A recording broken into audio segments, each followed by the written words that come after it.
TV commercials the way they really are? For example, wouldn't it be great if they showed gas station men the way they really are, instead of those square-jawed guys who are always ready to leap out there and clean everything, polish off your glasses? They stand there and hold your hand, and if your motor drops out, they're ready there to put it back in with scotch tape. And then when the car drives away, you know, the music comes up, da, da, da, da, da, bum, bum, bum, bum, bum, and the guy looks off into the distance, you know. He's the same guy, you know, it's this beautiful, handsome man with clear blue eyes. You know, the kind of guy that you see wearing those big sweaters in the men's clothing supplement in the New York Times. And there he is all of a sudden running a gas station. They say, yes, you can be sure when you see the man behind the pump. Oh, slumber on, my little gypsy sweetheart.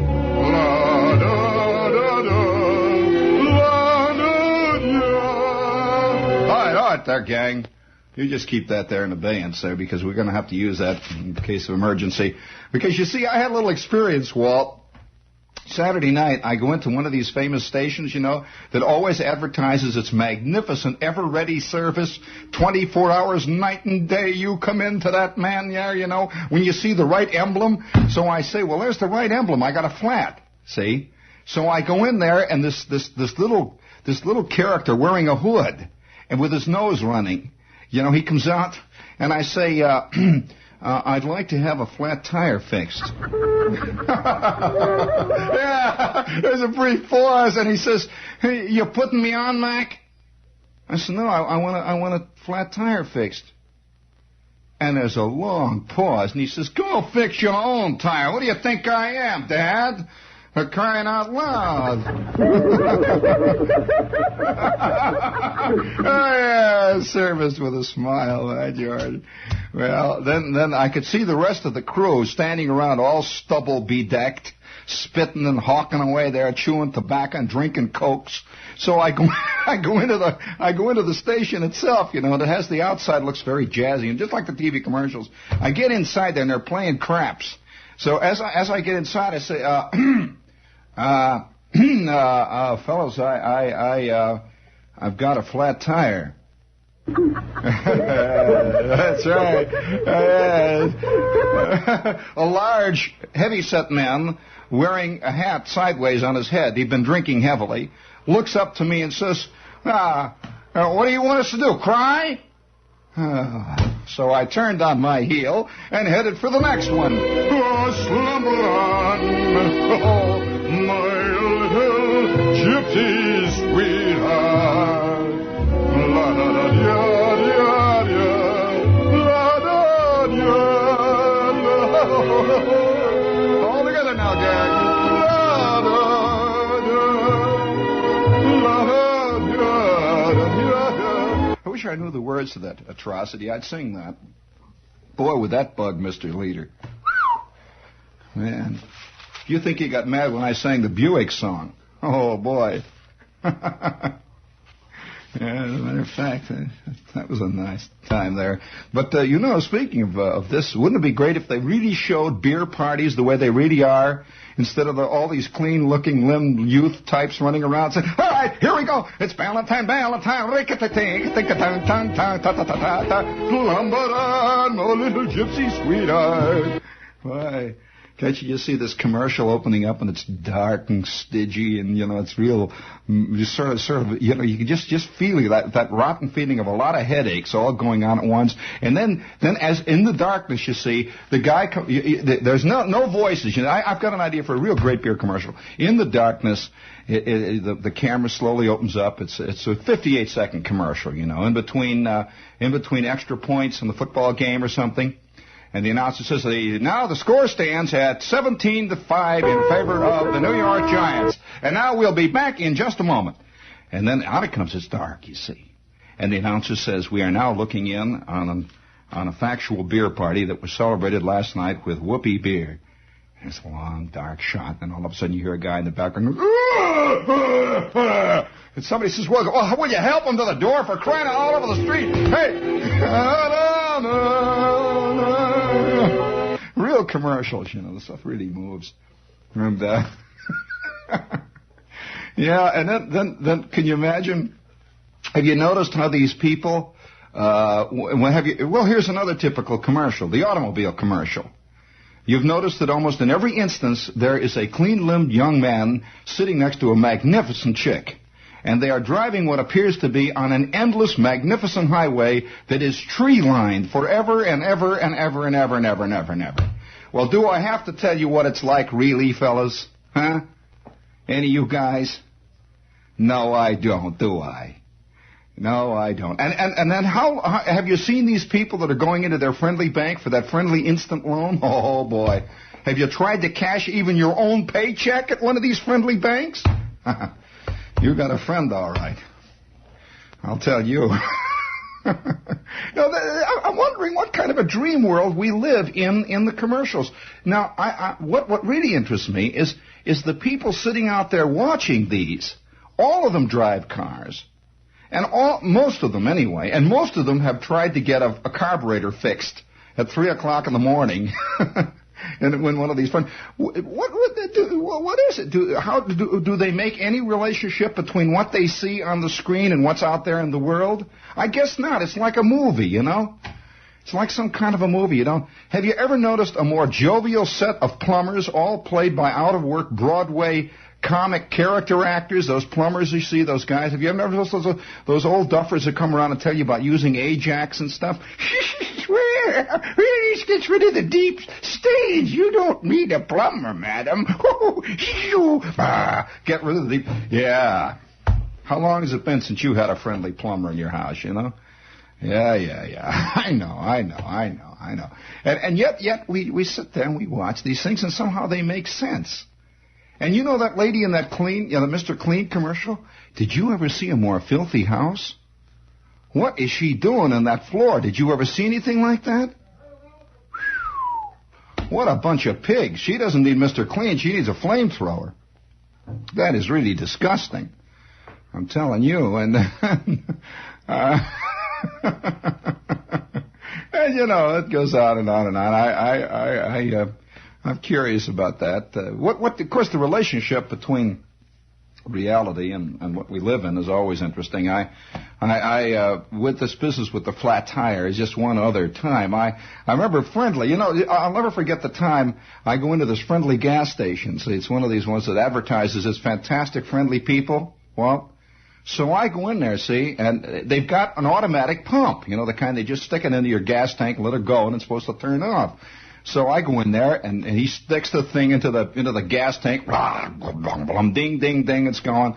Well, this thing is going ding, ding, ding, ding, ding, like so. You know, it's going ding, dong, ding. And I'm sitting in the car, and I begin to smell gas, and it's been dinging away there for half an hour. It's ding, dong, boing, ding, ding, ding. And I get out finally, and I'm knee-deep in gas. You know, that friendly extra-octane gasoline is now sloshing around my ankles. The thing has put in about 19 and a half gallons, you know, in my little 6-gallon tank or whatever.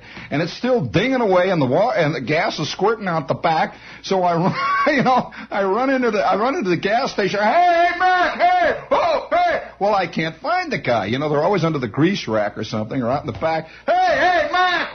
Hey! Well, finally he comes out, and all the while it's going ding, ding, ding. The stuff is squirting, ding, dong, ding. Well, then he finally runs around to the side of the pump. He throws it down. Boing! He said, that'll $21.75. I said, what do you mean? It's all over your crummy gas station. Look at it, it's flowing down the turnpike. He says, yeah, well, all right, it's 21 on a meter. What do you expect me to do, pay for it, Mac? They come in and check this thing every day. They come in here. I know, I just work here. It's $21.75. What do you mean, 21? The gas is sloshing around my ankles. Well, this went on for a good 2.5 hours, you know. What do you mean, $21.75? I'll call the cops? Yeah. You just keep your eye out for that white insignia there. You'll just go in there, Dad. You'll get it right behind the ear.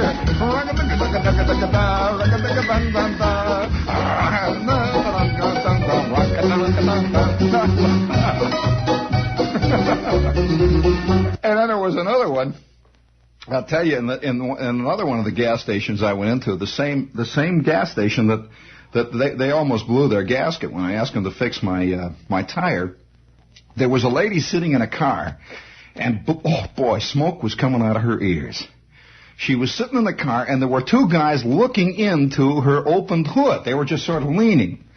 And a third guy is coming over to look in the window to her, and she says, now look, this has been 3 hours. She says, why don't you just admit you don't know what you're doing? Why don't you just tell me you don't know how to fix it, that you're just fooling around, and let me go to some place where I can get it fixed? And there's a long pause, and the guy says, what do you mean, lady? You're trying to tell us we don't know our business? She says, I don't know whether you know your business or not, but for 2.5, 3 hours I've been sitting here, and it's still boiling over. And there's a long, another pregnant pause. He says, look, lady, are you going to try to get out of paying for all the hours we put in on this thing? She says, no, let me pay and I'll go. Just let me pay and I'll go, that's all. And away she went, smoke pouring out of the front of her car, steam coming out of the gas pipe.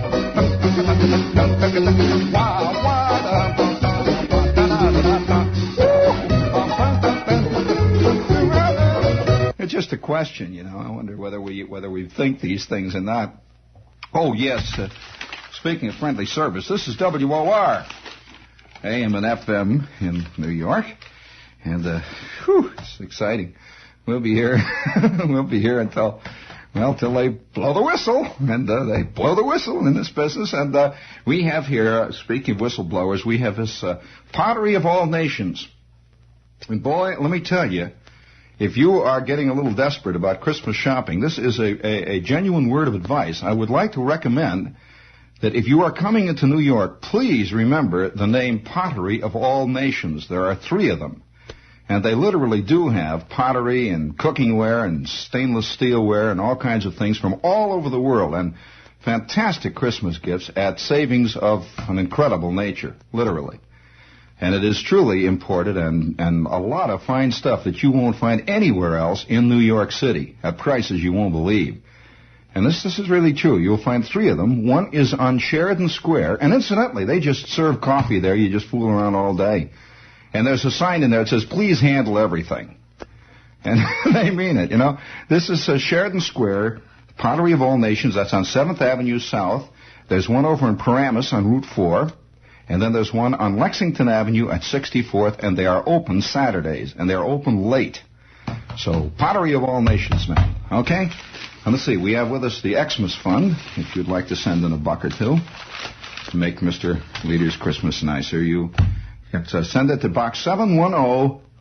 That's Box 710, Times Square Station, New York. It's the WOR Children's Christmas Fund. And we have plenty of kids working here at WOR. And, of course, they're not children chronologically, but that's not how we measure children anymore in this world. Is it, friends? No. We'll be here. Gee, it's awful tonight. We'll be here for a while. And let's see. But there are many things in the wind, really things in the wind. Let me see here. I got a genuine straw in the wind. I'm keeping all these things for my special trivia file here, which I'm going to submit to the Library of Congress. What did I do? I left that somewhere. Crying out loud. How about that? The most important piece of trivia of the day, and I leave it. Well, it's all right. Oh, yes, here it is. Here it is. Here's this one will hold you. Yeah, and in a way, it's connected with the whole business of what we do versus what we say we do, you know. And I think the commercials are like that. I think most commercial places, most guys that make commercials, are really trying to, in a way, overcompensate for the very thing that they know they haven't got. And so if you hear an outfit that is really, really banging home the point that they're friendly, well, you just know, there's been a lot of worrying around the front office. JP, there's a lot of people are getting mad at the way the clerks are hitting people when they come in. What do you want? So the next thing you know, they make a commercial telling how lovely they are. But they don't ever get down, the word never gets down to the clerk. In fact, so you will find, generally speaking, that in the commercial world, the very thing that people are worried about, you'll find, is the thing that is generally sold to people. In other words, we'll take a look at the cigarette commercials. Why, if you were just to look at the cigarette commercials casually, you would believe that one of the great panaceas for that which ails you is about 7 cartons of, that's the truth. You never saw healthier people in your life. Did you ever see anything like that? The wind is blowing through their hair, and they're galloping around on horses, and their cheeks are rosy, and their eyes are sparkling, and they're obviously making it with everybody conceivable of the whole horizon. You see, and of course the implication is from you-know-what, you know. That's right, you know. With the tips there, the filters, and all the whole scene going. Well, this is always the case. Have you noticed that hardly anybody who ever drinks beer is fat in commercials? And yet every last beer drinker I know has got fat hanging on his ears even. Just a fact, you know. Just a general fact. And have you noticed also, too, that people who advertise girdles, yeah, they need girdles, all right. You notice those people? They all weigh about 74 pounds. They're about 9 feet tall. They need girdles. Yeah. And it shows them putting on the girdle, you know, and it's a big thing what the girdle does for them. And yet, actually, the fat people who need the girdles never show up on commercials. So you know, just wait. Cars, there's another one. How about cars? Oh, boy. You know, the one thing that almost every guy who has driven any cars in the last 5 or 6 years will tell you, they're made out of Reynolds wrap. No, this is the truth. They really are, Dad, and if you don't think so, you ought to ask your insurance guy. Oh, boy. I'm telling you, you look hard at one of these things, and they got a dent in the trunk. They really do. They just fold up. One guy put his hand through a fender here a couple of weeks ago on 84th Street. Yeah, just leaning, you know, clunk right through he goes. New car. Well, yet you will find that in the commercials, they stress one thing, rugged durability. Yes, this car is built to go and go and go and go and go. And, of course, you know, there it is. The rain, it washes away in real life. You see? 7 minutes after you got the car, the chrome has got all pock marks on it and rust and, you know. Yeah, I mean, let's face it, we all know it. You know, I'm not saying anything against anybody here, so don't get mad. You work in an agency. You know what's so funny is some guy is going to get real mad and call up if I'm an agency, and he's got a car with pock-marked chrome. You know? And he's also a beer drinker, you know, and he wears a size 48 belt. You know, so he's calling him. And his wife is a girdle wearer, a size 36. You know, that kind of thing. And so, what is it? What are we trying to hide from each other? You know, we're all in this together. And we all know a few basic facts of life. It's the truth, you know. And yet time and time again, and you'll find, well, of course, it goes in men's clothing. It goes into almost every area. Have you noticed one? Here was an ad the other day, for example, about men's perfume. Well, you know, that's a pretty esoteric subject there. Men's perfume. They weren't selling it. There was some perfume there. And this perfume was sold, and the ad said, for men who like women, it said. That's just the way it said it with exclamation points. Well, there was a little worry, you know. They were a little worried about what was being said around. So they had to say, you know, it's always, so you can always be sure that exactly the opposite is true. Well, it's a... I'm awful tonight. That's a terrible thing. We better start telling you Christmas stories. Speaking of Christmas stories, here's one from Morris Township for those of you. This is going right into my vast trivia file, and 1,000 years from now they'll know how it is. Morris Township. You know anything about friendly little Morris Township? Of course. There is no more American place than Morris. This is the land, believe me. This really is Drum Majorettesville. It's the whole scene. Pom-pom twirlers and young clean-limbed football players, and they run around. Oh, yes, you never saw anything like in Morris Township. And, of course, I want to read, can you imagine what a nice little a half-hour vignette, a Christmas vignette this would make on TV? Morris Township, boys and girls in the Township Junior Rifle Club. Maybe I better adopt my Jersey accent, huh? Morris Township. Boys and girls in the Township Junior Rifle Club will aim at pictures of Santa Claus in their annual Merry Christmas shoot on December 20th. They will use Santa Claus pictures as their targets. Other Christmas targets will be free ornaments, cards, and small boxes wrapped as presents. The club, sponsored by the Township Recreation Commission, has 90 members aged 11 to 18. Shooting with .22 caliber rifles will take place at the range in the National Guard Armory in Western Avenue. The target boxes with pictures of Santa Claus on them will contain slips of paper instructing young marksmen to select Christmas presents. bought with money raised by members through various projects throughout the year. I can think of no better way to celebrate Christmas, kiddies, than shooting at pictures of Santa Claus and other Christmas presents and other wonderful little Christmas sentiments. And so we march on, and a Merry Christmas to all of you.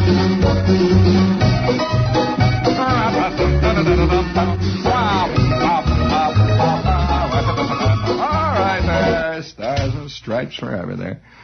That's it there. Well, I have this friend who's doing a piece on, he's a newspaper writer, and he's doing this piece on Christmas, Santa Clauses.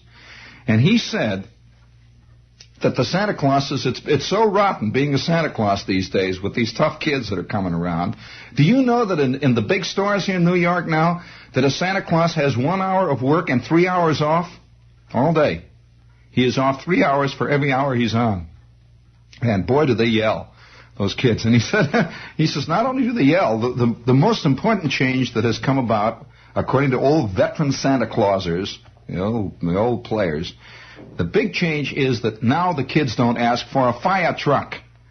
They'll ask for a brand name. And it's all brand names all the way down. Claude Kirshner has triumphed.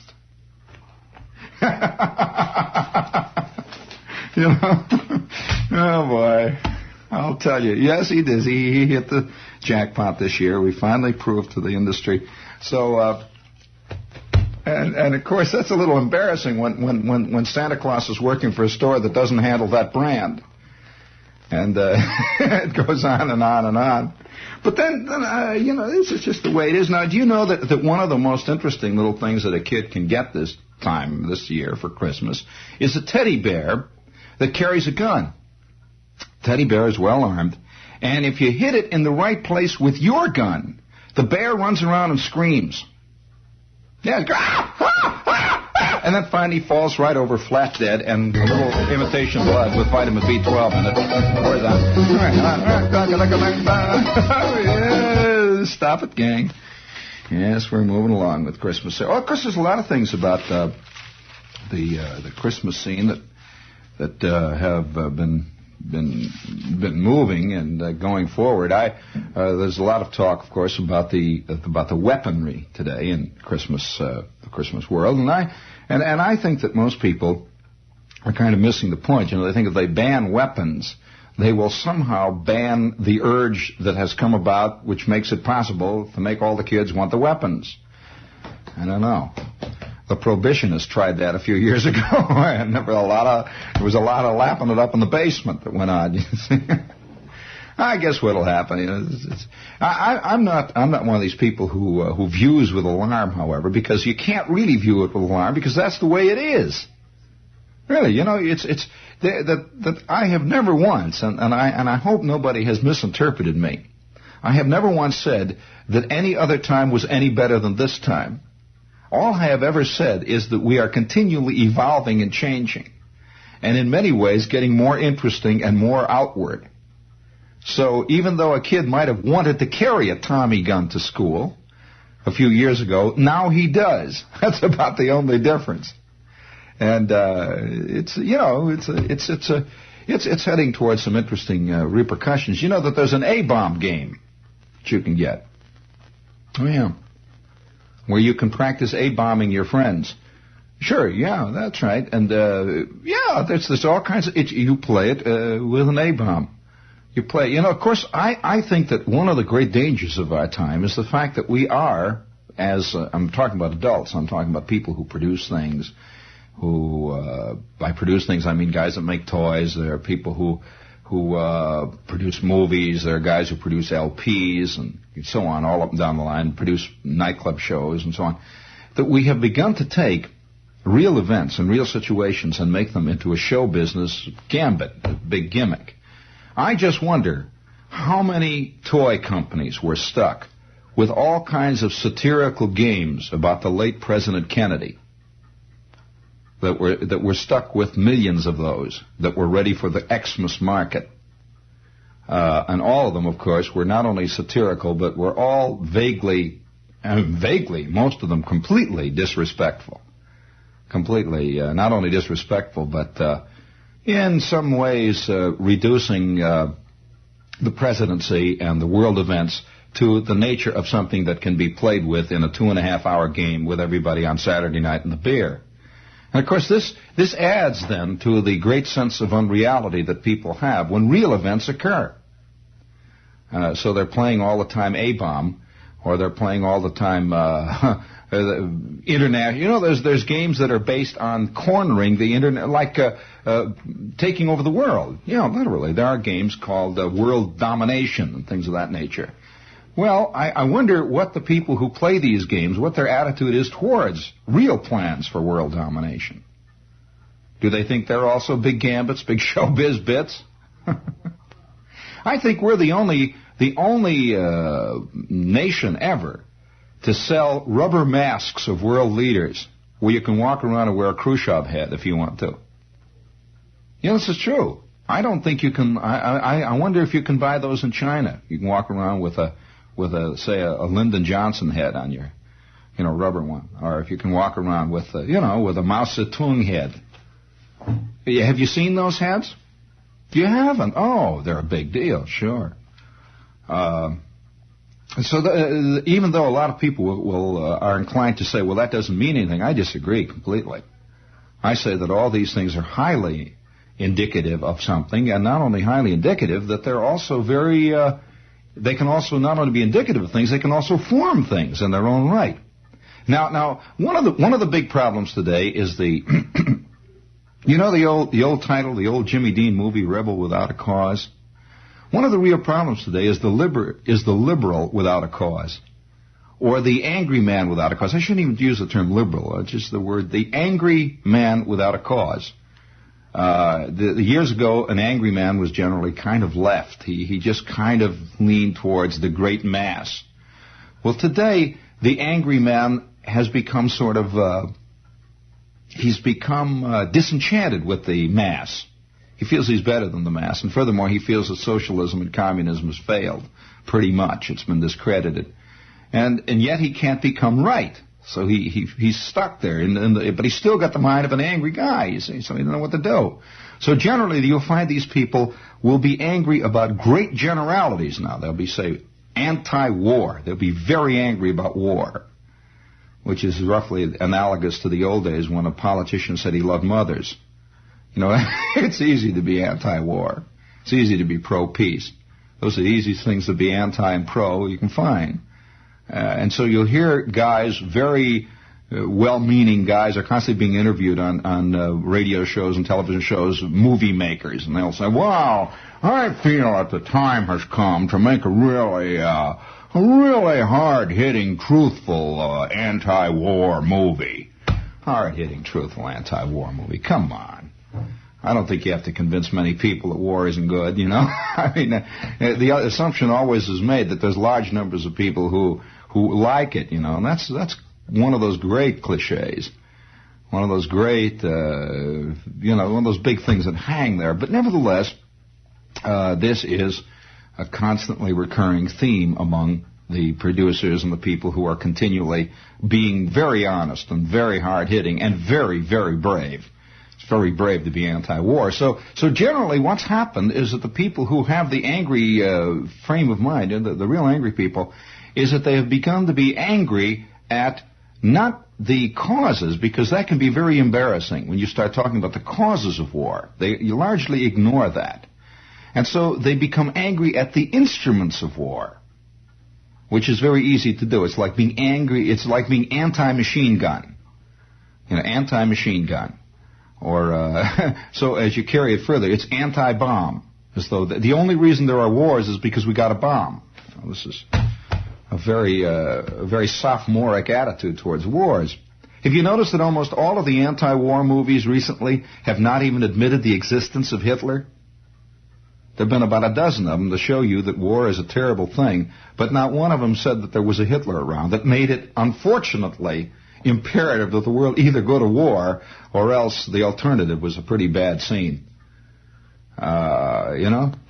It's like being anti-police but ignoring the fact there are murderers. So there you are. That's one of the great cop-outs. Yeah, I noticed this in several. First of all, I noticed this in Heller's book. Catch-22 is an anti-war book, but nowhere does it admit that war, unfortunately, is there. I mean, there's something that's even more obscene than war. I kind of think Dachau was a little more obscene than war.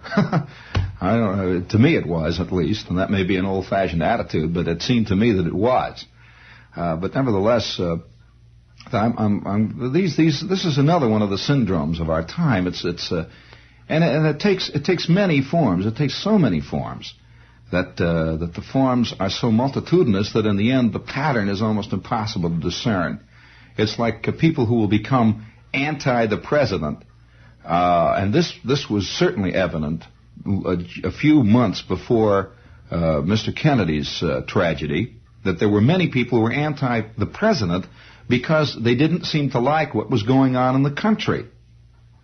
In other words, it was as though the president somehow had something to do with the race problem, and the president somehow had something to do with the fact that a lot of guys are unhappy because of automation and one thing and another. It's constantly confusing one thing for the other, and this is going on continually. I saw a movie here a few weeks back, which was hurriedly withdrawn from premiership because of Mr. Kennedy's tragedy. But it was another one in the long line, and a lot of people will like it, you see, assuming that the reason we have wars is because we've got generals. Oh, yes. This is one of the great misconceptions among the anti-war people. And they'll sit and look you right in the eye and say that's true. That the generals, they'll look you, and they keep saying such fantastic cliches like war makes guys who like to be fighters and like to fight. I heard poor little Eli Wallach say that the other night. Most guys who say these things haven't really been around much of a war, but they constantly say that, and yet some of the most sadly peaceful guys have been great warriors. An example is Ike. For crying out loud, Ike's idea of doing something about a terrible situation was sending a condolence note, or something of that nature. When this is true, and people continually ignore the reality of what men are. They walk around with a cliche in their mind, and by George, those people had better fit that cliche, or else then they're just ignored. That's it. And so the assumption is that all of our generals are raving maniacs. This is one of the newest gambits of the fail-safe crowd. Well, that's not true. Just not true. I've known several in my time, and I know this is just a complete falsehood. But it's a desire to make a point, and the point will be made regardless of reality. It's like the anti-fuzz crowd. There's another group who will just be anti-police. And they hate it when a policeman does something good to them. They get really mad. I knew one girl that chased a cop's horse for over a block and a half, hoping the horse would step on her so she could holler police brutality. That's the truth. I'm telling you a true story. I'm not making it up. And it's one of the interesting things of our day and age. We just got to find something. Now, in a current issue of one of the men's magazines, there is a long, very scurrilous, and I think also a very untrue blast at one of the religions by a so-called comic. Now, for some reason or other, this is applauded when it appears that way. And yet, these same people are always saying, what we should have is racial tolerance, we should have religious tolerance. And so it's come full circle to the point now where you can, in public, literally blast somebody's religion in the most unfair, totally untrue terms, just completely, and be applauded for it. If it's certain religions. Remember, that's very important. If it's certain religions. And other religions you couldn't touch. You just can't. And it's very, there it is. There it is. I wondered, I read one of these, I read this particular piece, and I was fascinated. The first thing that came to my mind was how the world is not only not doing away with hate, it's making it more prominent, very more prominent, and it's become now a national business. It really literally has. And I thought of a friend of mine who was killed in the war, a kid who I grew up with, You've heard me mention Paul Schwartz from time to time. Well, he was killed in the war. He was killed, he was 19, I believe, at the time. And he was a navigator.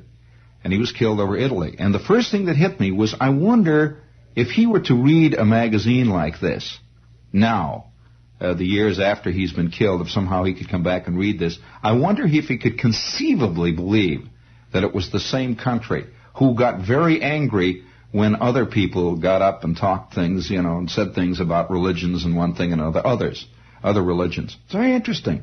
I doubt it very much. That in the earlier days, when I'm talking about earlier days, I'm talking about the early days of hate as a product, that hate was always a marginal thing. It was always sold by guys who had to sell it on street corners with very smudgy mimeograph pieces of paper. You know what I mean, Walt? Hate was sold by guys who recognized the fact they were selling hate, and people who bought it knew they were. And they would buy smudgy things on street corners, or they would go down into dark little basements and have angry hate meetings and that kind of thing. Oh, yeah. But now, hate is being sold as the truth. It's an interesting new twist. And it's being sold by big, nationally publicized magazines and movies, one thing and another. And it's a new kind of hate, very difficult to ascertain, because we always assume that hate is one kind in this country, that it's racial. Generally, we like to assume that it's anti-Negro. This is what we like to assume that hate is. Well, there are all kinds of hate. There are many kinds of hate, and the more subtle ones are the ones that are not recognized as hate.